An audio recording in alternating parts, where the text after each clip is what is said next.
कुछ बात है कि हस्ती मिटती नहीं हमारी, सदियों रहा है दुश्मन दौरे जहां हमारा। मोहम्मद इकबाल की ये पंक्तियां मुझे आज याद आ रही है, क्योंकि वर्षों के बाद हमें एक अवसर मिला है।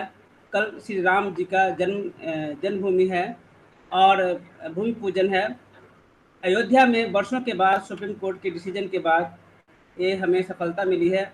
और जो हमारी संस्कृति जो कहीं न कहीं दबी हुई थी, और एंडेवर्स ने जो दुश्मनों ने हमें हमारी संस्कृति को मिटाने की कोशिश किया था, वो हम फिर से अपने पैर जमाने लगे हैं।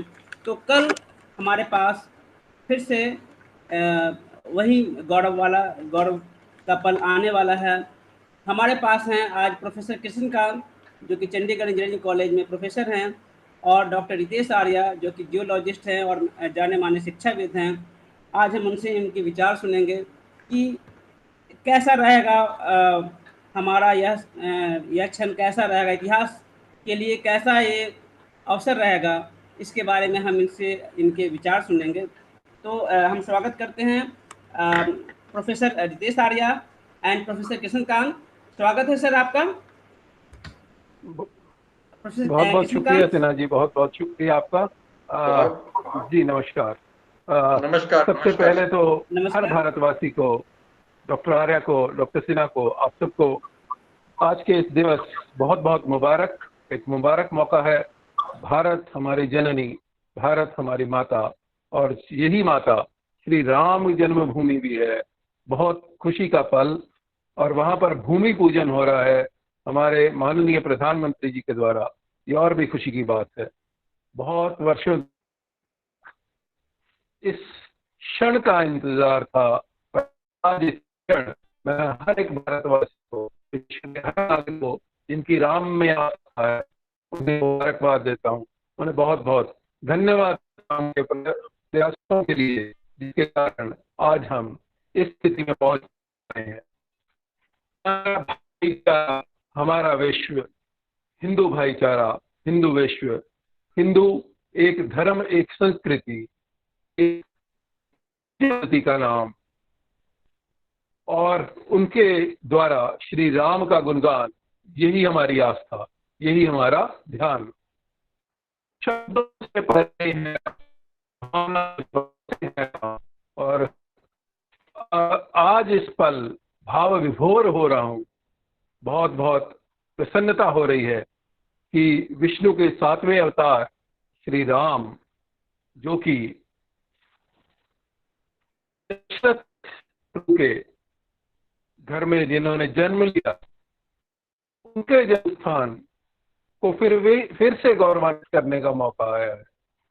निर्माण हुआ, उसमें हम सबकी भावनाएं जुड़ी हैं, उसमें हम सबका प्रेम जुड़ा है, उसमें हम सबका हर क्षण, हर हृदय की गति उसके साथ जुड़ी है। बहुत ही आनंद का माहौल है, बहुत ही आनंद का मौका है। भारत के युवा इसमें बढ़ चढ़कर हिस्सा ले, बहुत खुशी होगी। मैं एक अध्यापक हूं, और बहुत खुशी होती है ये जानते हुए कि राम जो कि मर्यादा पुरुषोत्तम है। मर्यादा पुरुषोत्तम कैसे हुए? दो इराज मैं अगर देखूं कि एक तो महाभारत का काल और एक रामायण काल। यदि मैं महाभारत की बात करूं तो वो मेरे को थोड़ा रियलिस्टिक लगता है कि भाई ऐसा होता है, माता ऐसी होती है, पिता ऐसा होता है। और उसमें यदि मैं रामायण काल देखूं तो आइडियल होता है कि पिता ऐसा होना चाहिए, माता ऐसी होनी चाहिए, भ्राता ऐसा होना चाहिए।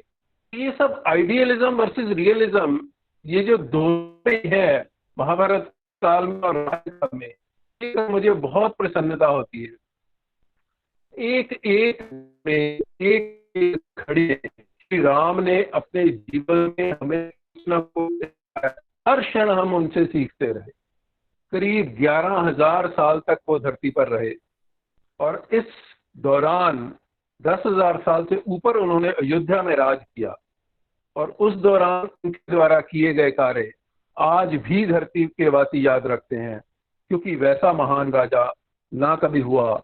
मैं नहीं कहता कि ना कभी होगा, प्रभु की इच्छा हुई तो अवश्य वे दोबारा अवतरण लेंगे, और धरती पर ऐसा ही राज फिर से आएगा। मोदी जी के हाथों से वो महान कार्य करवा रहे हैं।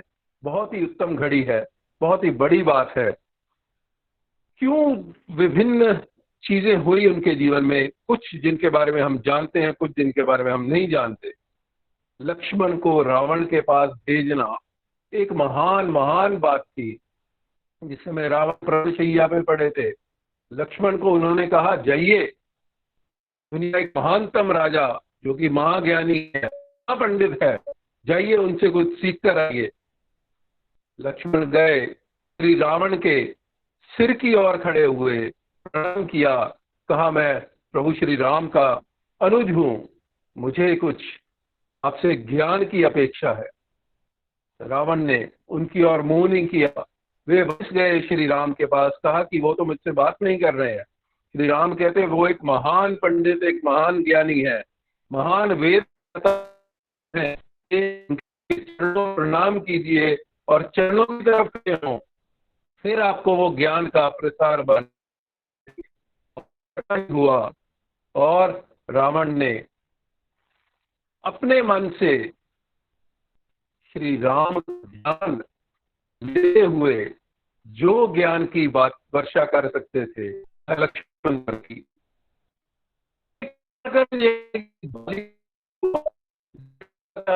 दोष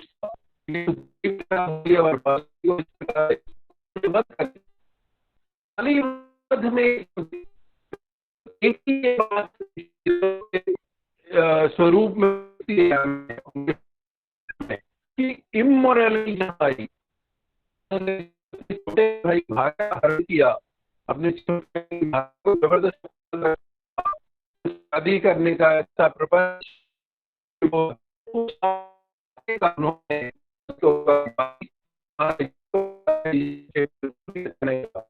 इसी कारण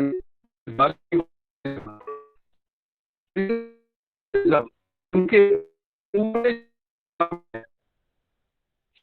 राम कितनी देर रहे, चीजें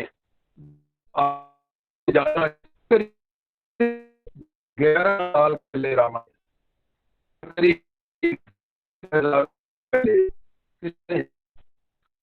ठीक पद्धतियां धर्म का प्रयोग नहीं करूंगा। मैं धर्म शब्द का प्रयोग करता हूँ, धर्म है मेरा धर्म है मेरे माता पिता को करना, मेरा धर्म है समाज के प्रति जागरूक रहना, समाज की सेवा करना, मेरा धर्म है शिक्षा ग्रहण करना, धर्म शब्द का रिस्पॉन्सिबिलिटी है। हम किसी भी तरह से इसे देखें, रिलीजन केवल एक पूजा पद्धति है कि किस प्रकार से हम प्रभु की पूजा करते हैं, पूजा अर्चना करते हैं, पूजा उन्होंने त्याग दिए। तो उसके बाद कुश आया था जो कि उनके अग्रज पुत्र, और हम जानते हैं कि आज तक राम राज को और उनकी अगली क्यों याद करते हैं, क्योंकि उस समय नागरिकों की उनका असीम असीम सम्मान था एक राजा के मन में। प्रजा कोई भी त्याग रहता था। इसका एकदम बहुत ही सर्वोत्तम उदाहरण दिया है श्री राम ने जब उन्होंने सीता का त्याग किया। लिए मेरी प्रजा को ऐसा लगता है कि I am also following to some kind of immorality, तो क्यों ना मैं भी सीता का परित्याग के लिए, समाज के लिए एक उत्तम उदाहरण बार बार उन्होंने जीवन में दिया।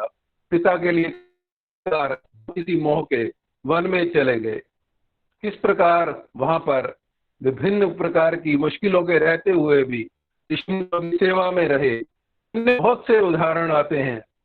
और अंत में फिर से जब वापस आए वन से, फिर से भरत का एक जो प्रकरण आता है, कितनी सुंदरता से उन्होंने प्रभु श्री राम को गले लगाया और उन्हें उनकी गद्दी पर बिठाया और उनके द्वारा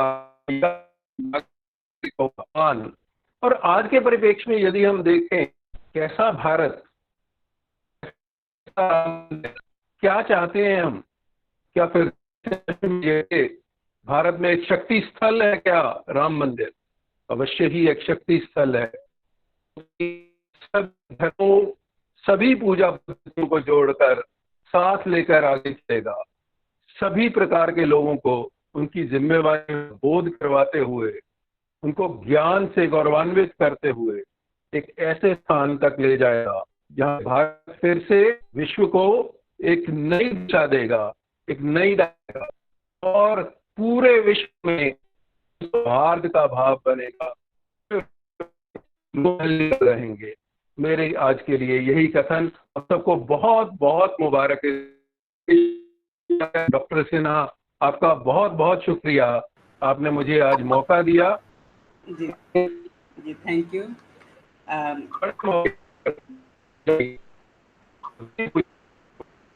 डॉक्टर आर्य, आपका भी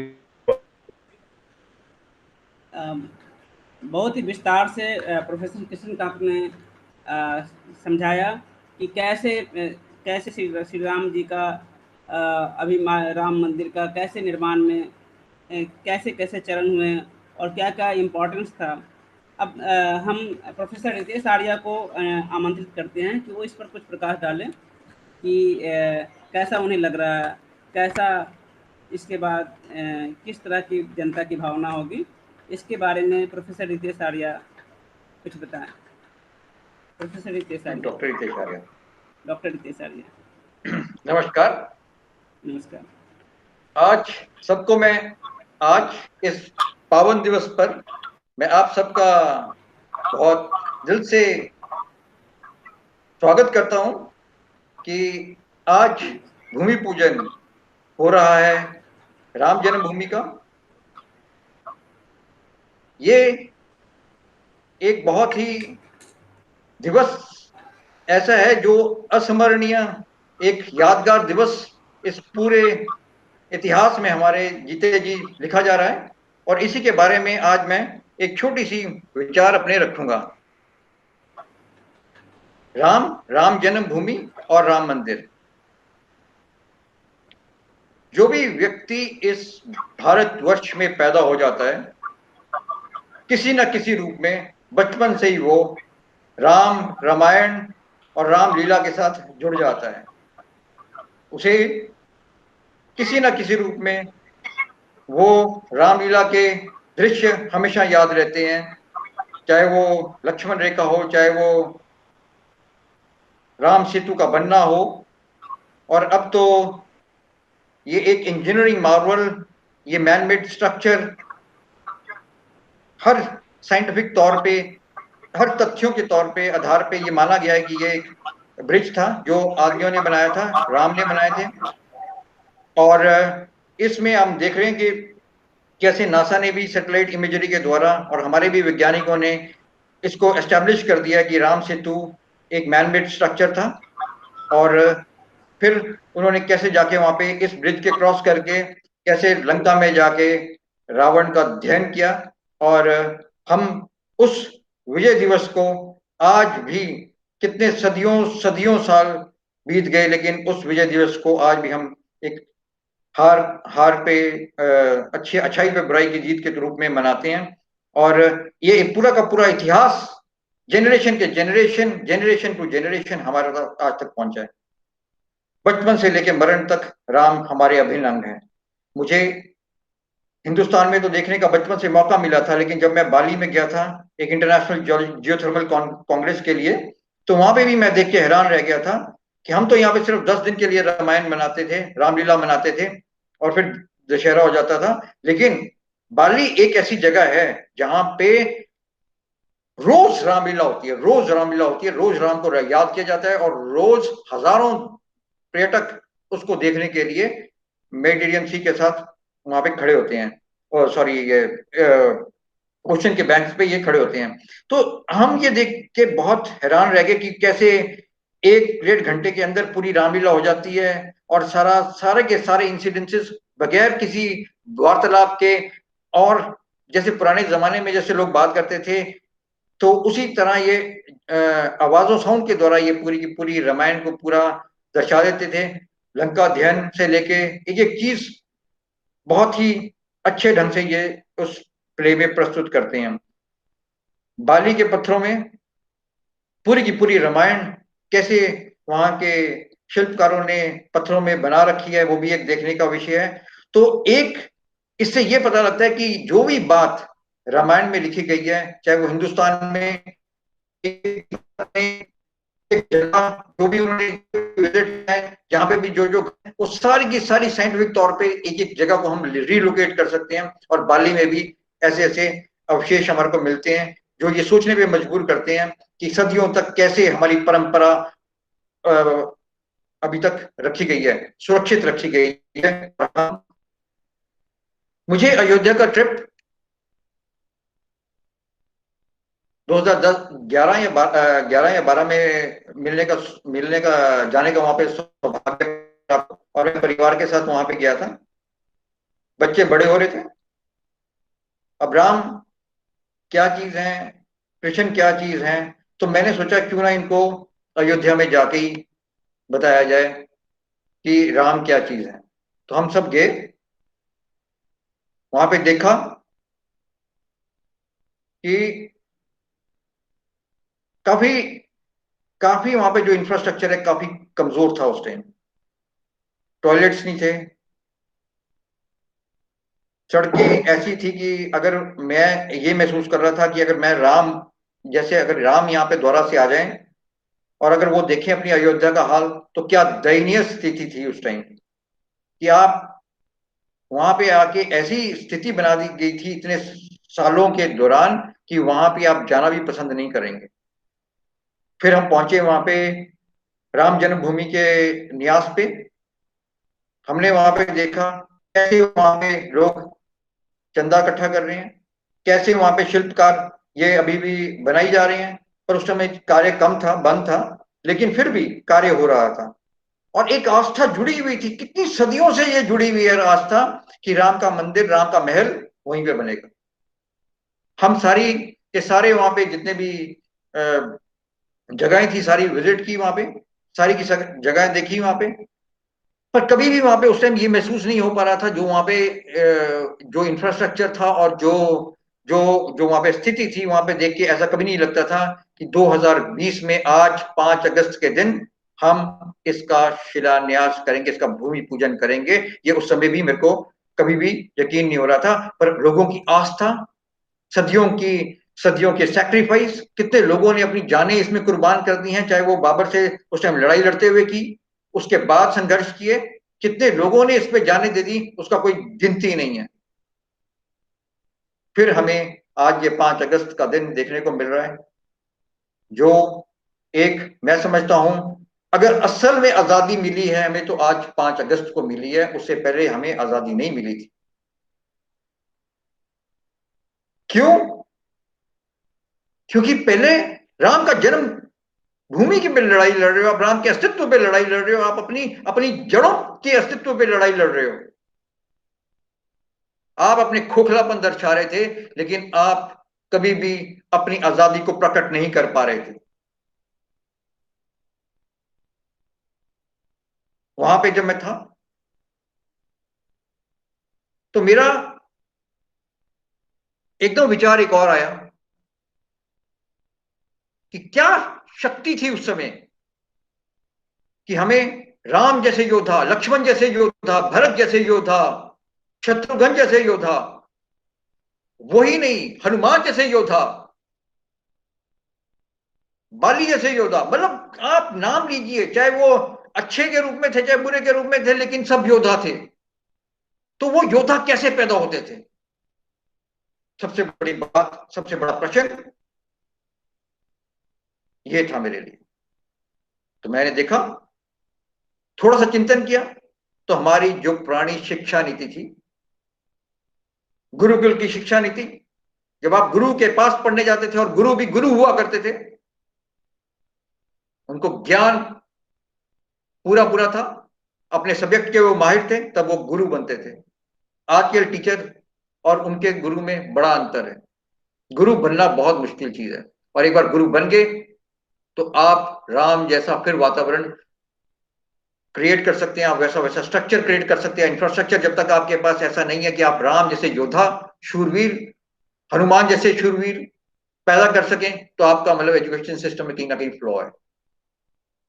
तो आप देख रहे हैं कि हमारे जो पूरे पुराने जितने भी ऋषि मुनि थे, अगर हम शुरुआत करें तो पतंजलि ऋषि से, चिरक ऋषि से, शशुरत ऋषि से, और ऐसे कई महान वैज्ञानिक थे जिनके कारण राम जैसे सपूत इस धरती में पैदा हुए थे उस टाइम।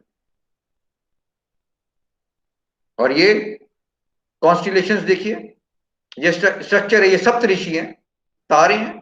तो किस नाम से अगर आज भी हम किसी का नाम रखते हैं, किसी कोई अच्छी सी चीज हो, तो उसका नाम एक ऐसे वैज्ञानिक के रूप में रखा जाता है। आजकल तो शायद पॉलिटिशियंस के रूप में रखा है, जिनका कोई कैरेक्टर नहीं है, उनके नाम पे ये सब रखा जाता है। लेकिन पहले क्या जमाना होता था, आपको पूरी उस समय के एनवायरनमेंट में आपको 7 ऋषि थे जिनके नाम पे ये सप्त ऋषि हैं, और उन्हीं में से ये 7 ऋषियों में से एक ऋषि थे वशिष्ठ ऋषि, और वो इतने महान ऋषि थे जो, अगर आप उनका फिर आप थोड़ा सा जाएंगे तो वो मनाली में थे, हिमाचल में थे, और राम जी के, लक्ष्मण जी के, और जितने भी उस टाइम के राजा हुआ करते, सब इनसे शिक्षा ग्रहण करने मनाली में आया करते थे। ये सारे के सारे प्रसंग बहुत इंपॉर्टेंट है। दशरथ जी यहाँ पे आए थे कि आप हमारे पास वहां पे चल पड़ो, लेकिन ये नहीं हिले थे। इन्होंने बोला था कि राम को अगर शिक्षा ग्रहण करनी है तो वो मेरे पास आएगा, मैं अयोध्या क्यों जाऊं। तो इस तरह के गुरु हुआ करते थे। और ये देखिए, वशिष्ठ ऋषि ने यहाँ पे आके तपस्या भी की, और यहाँ पे आके जियोथर्मल स्प्रिंग्स की भी इन्होंने आविष्कार किया। तो ये बहुत पावन एक स्थल है राम जी के साथ जुड़ा हुआ।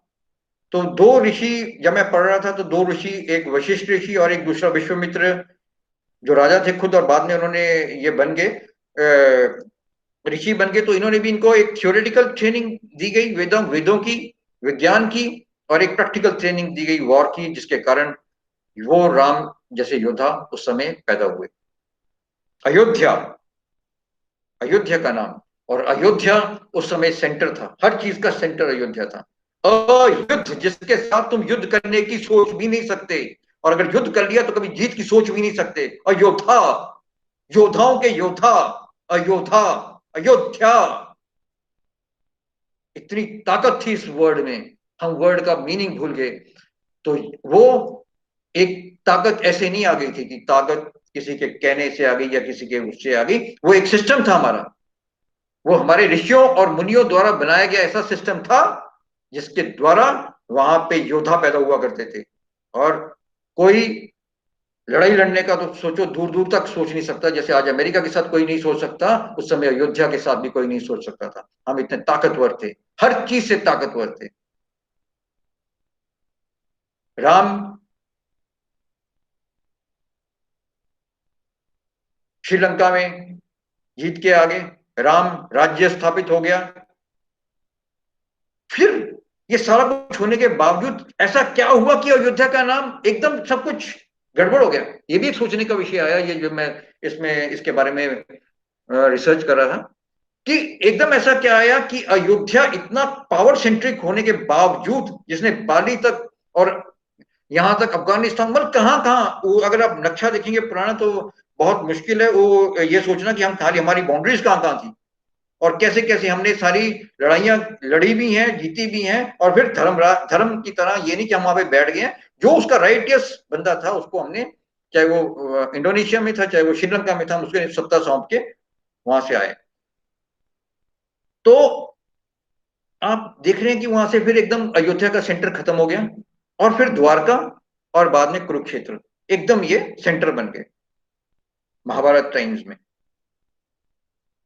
और अयोध्या का जो सिनेरियो था, वो राम का महल अयोध्या, दशरथ का महल अयोध्या में, वो महल धीरे धीरे धीरे मंदिर की ओर कन्वर्ट हो गया। ये बिलीफ की बात आ जाती है। और 1528 तक उस बिलीफ के कारण कोई अड़चन नहीं थी, सब वहां पे राम की पूजा करते थे और कोई ऐसा कार्य नहीं होता था जो राम के विरुद्ध बात की जाए। और मेरे को लगता है उस समय भी राम राज्य तब तक वहां पे स्थापित था। 1528 में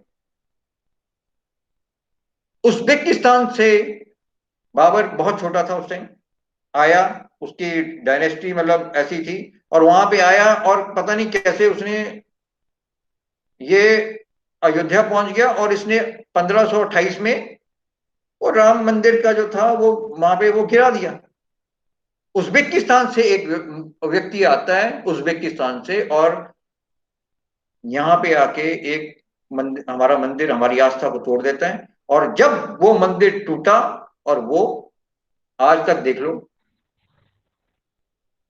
हम साइकोलॉजिकल ट्रॉमा में गुजर गए, इतने मंदिर टूट गए, इतने सब कुछ हो गया, हम कहीं डायरेक्शनलेस हो गए। हमारी एक शिप जा रही थी, एक आर्यव्रत देश था उस टाइम, सोने की चिड़िया हुआ करता था, और फिर एकदम बह गया।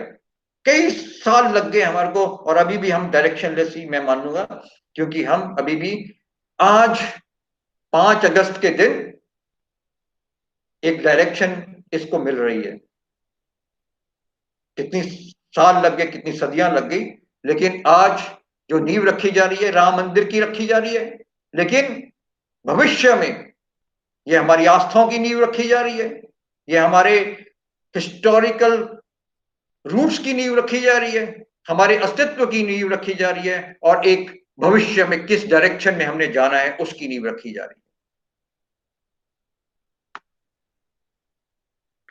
462 साल की लड़ाई के बाद 1952 में जो बाबर ने वो स्ट्रक्चर राम का मंदिर बना के जो स्ट्रक्चर उसने बनाया था वो ध्वंस इस देश की जनता ने कर दिया।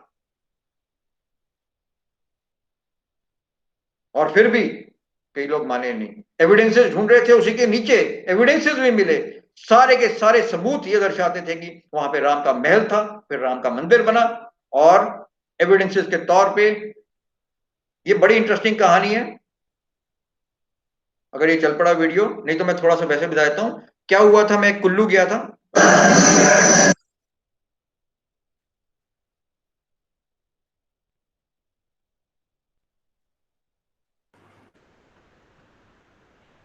जी डॉक्टर साहब। तो इसमें क्या था बेसिकली, ये बता रहा है, ये बंदा बता रहा था कि ये वहां से जब ये कुल्लू में कुछ हुआ था, तो वहां से ये राम की मूर्ति, जो सोने की मूर्ति थी, जो यज्ञ हुआ था, वहां से वो उठा के वहां के राजा लेके आए, और यहीं पे पड़ा हुआ है अभी तक वो राम और सीता, वहीं पे पड़ी है अभी अयोध्या में, जो सोने की मूर्ति है। तो ये एक बड़ा, और ये मेरे को बता रहे थे कि अब ये थोड़े सालों से ये जो मूर्ति है ये थोड़ा सा विचलित सी हो रही है। तो मैंने कहा इसका क्या संकेत है, कहता अब मेरे को लग रहा है कि राम का मंदिर बनने वाला है। और ये मेरे ख्याल से रिकॉर्डिंग जो है ये 2011 या 12 की है या 13 की है, मतलब आप देख सकते 7-8 साल पुरानी ये रिकॉर्डिंग है, और ये यूट्यूब में अवेलेबल है। तो इसमें मैंने ये देखा कि कैसे कैसे ये इंसिडेंसेस जुड़ रहे थे, और एक ये राम की जो मूर्ति यहाँ पे आई हुई है, ये वापस कहते हैं, ये वापस अब वहां पे जाना चाहती है अयोध्या में, और मेरे को लग रहा है कि राम का मंदिर बनने वाला है। ये इनकी एक, और ये लोग वो थे जो राम की मूर्ति के साथ उधर से आके यहाँ पे बस गए थे अयोध्या से। फिर 134 साल के बाद सुप्रीम कोर्ट में केस चल रहे थे अलग अलग रूप में, और उन्होंने 9 नवंबर, ये बहुत एक ऐतिहासिक दिवस है, 9/11 को उन्होंने ऐतिहासिक एक निर्णय दे दिया कि जितना भी लैंड है ये सारा का सारा ट्रस्ट को दे दिया जाए, और यहाँ पे राम का निर्माण किया जाए, राम के मंदिर का निर्माण किया जाए।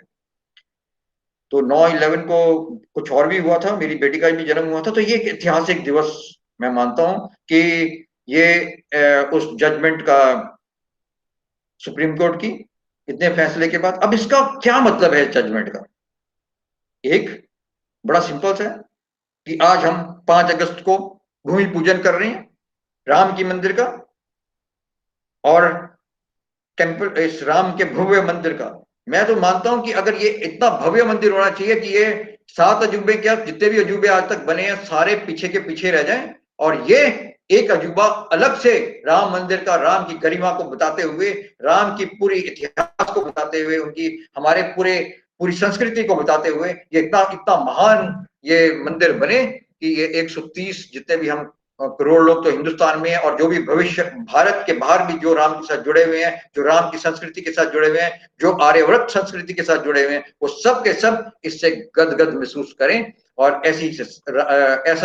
ऐसा यहाँ पे महल, ऐसा राम का महल या मंदिर बनना चाहिए जिससे हम एकदम एक नया इतिहास की रचने की बात करें। राम राज्य का मतलब क्या है? एक अच्छी सोसाइटी जिसमें, जैसे अभी अपने कृष्णकांत जी ने बताया कि पेरेंट्स का कैसे हम अपना सम्मान करें जो हम भूलते जा रहे हैं, कैसे हम कास्ट सिस्टम से, जैसे वो शबरी के बेर खा लिए थे, कैसे हम कास्ट सिस्टम को एकदम अब समय आ गया कि हम एकदम बिल्कुल कास्ट सिस्टम को इस देश से दूर कर दें, कैसे हम अपने भाइयों की तरह भाइयों में आपस में प्यार रहें, कैसे हम लड़ाइयां लड़ें लेकिन लड़ाइयां जीते भी, पर भी वो भी धर्म के लिए। तो मतलब राम राज्य बहुत ही हमारे को अब एक नई दिशा देने वाला है। एक आत्मनिर्भर भारत होएगा जहां पे वैज्ञानिक, टेक्नोलॉजी, पैसा, सोने की चिड़िया द्वारा से हम बनेंगे। हम ऐसे आर्म्स एंड एमुनिशन डेवलप यहीं पे करेंगे जिसकी सख्त आवश्यकता है, क्योंकि भारत के साथ अब आने वाले समय में जैसे चाइना दिखा रहा है, तो वो जैसे दिखा रहा है, और भी देश यहाँ पे कुछ हरकतें करना चाहते हैं, तो अगर हमारे पास आर्म्स और एमुनिशन फैक्ट्री होंगी, हम अयोध्या, पूरे देश को अयोध्या बनाएंगे, तो युद्ध करने की कोई हमारे पे ताकत, हमारी तरफ देखेगी ना। ऐसी आर्म्स और एमुनिशन फैक्ट्री बनाएं ताकि हमारे साथ पूरा देश सुरक्षित रहे और एकदम हम लड़ने के लिए किसी से भी तैयार रहें। और सबसे अच्छी बात तो यही हो कि हमारे साथ युद्ध करने की कोई नजर भी ना रखे। इतना हम राम का एक विजन, ब्रॉडर विजन ये लेके चले। तो इसी के साथ मैं अपने शब्दों को विराम देता हूं और भारतवासियों को सबको इस आजादी के दिवस पे, जो साइकोलॉजिकल आजादी थी और एक नई आजादी जो हम आगे नई सदी में जाने वाले हैं, जिसमें हम कदम रख रहे हैं इस मंदिर के भूमि पूजन के द्वारा, मैं सारे भारतवासियों को बहुत बहुत शुभकामनाएं देता हूं। और अपने प्रधानमंत्री को, जिन्होंने जो वचन कहे थे अपने प्रधानमंत्री के कुर्सी को ग्रहण करते हुए, शपथ लेते हुए और इलेक्शंस के द्वारा, वो उन्होंने पूरा किया। और 3 सालों के अंदर इस भव्य मंदिर का निर्माण भी हो जाएगा और हम लोग सारे वहां पे जाके पूरा भारतवर्ष एक नई दिवाली अयोध्या में मनाएंगे। धन्यवाद। Thank you. आप सुन रहे थे डॉक्टर रितेश आर्या, बहुत ही ओजस्वी शब्द, बहुत ही भावपूर्ण शब्द और दिल की बात, भारतवर्ष के लोगों के दिल की बात उन्होंने कही। और इस सब के, मेरे समझ से इस सभी के दिल की बात कह गए कि कैसे हमारा देश पहले सोने की चिड़िया था, कैसे धीरे धीरे गुलाम हुआ, कैसे हमारी संस्कृति को मिटाने की कोशिश की गई, और फिर कैसे कैसे इसकी लड़ाई लड़ते लड़ते सुप्रीम कोर्ट ने फिर हमारा एक डिसीजन दिया। तो आज गौरवशाली क्षण हमारे यहाँ आया है। आज का दिन एक बहुत बड़ा मील का पत्थर साबित होगा। यही नहीं, ये लड़ाई यही नहीं रुकेगी, आगे और भी है। श्री कृष्ण जन्मभूमि का भी है मामला, और भी बहुत सारे हैं। तो एक मिसाल है, यह एक नॉवेल स्टोरी है जो नई शक्ति दिया है भारतीय संस्कृति को बचाने के लिए, एक आर्यावर्त को बचाने के लिए, एक आर्य संस्कृति को बचाने के लिए। और जैसे कहते हैं कि जो हमारे जो वर्ल्ड में हिंदू कंट्री है, सिर्फ इंडिया ही एक मेन रह गया जो डिफेंस करने के लिए सक्षम है। बाकी जो जहाँ रह गए थे पाकिस्तान में या दूसरे देशों में, बांग्लादेश में, कम हो रहे हैं, उनका रेशियो कम हो रहा है, उनकी एग्जिस्टेंस खत्म होती जा रही है। एक नेपाल में रह गया है, लेकिन वो भी अभी इतना अपने को डिफेंस करने में सक्षम नहीं है, वो भी चाइना की तरफ जा रहा है। तो एक इंडिया को इसमें मजबूत होना बहुत जरूरी है। और इस का सुप्रीम कोर्ट का मैं बहुत आज मैं आभार व्यक्त करता हूँ कि जिनके निर्णय को सभी ने माना, सभी ने सराहा। और आज का ये जो चर्चा बहुत ही विचारणीय रहा। Doctor Ritesh Arya and professor Krishnakant ने बहुत ही भावपूर्ण शब्द कहे, हम तहे दिल से उनका आभार व्यक्त करते हैं। और इसी तरह से हम आगे अपने आर्या टॉक में इस तरह की चर्चा करते रहेंगे और हम विश्लेषण करते रहेंगे और दिशा दिखाते रहेंगे। इसी तरह से हमारे चैनल से जुड़े रहें, इस चैनल को लाइक, सब्सक्राइब और इसी तरह से अपने प्यार देते रहें, यही हमारी आपसे अनुरोध है। Thank you so much. Thank you. नमस्कार। नमस्कार। बहुत बहुत शुक्रिया। नमस्कार। शुक्रिया।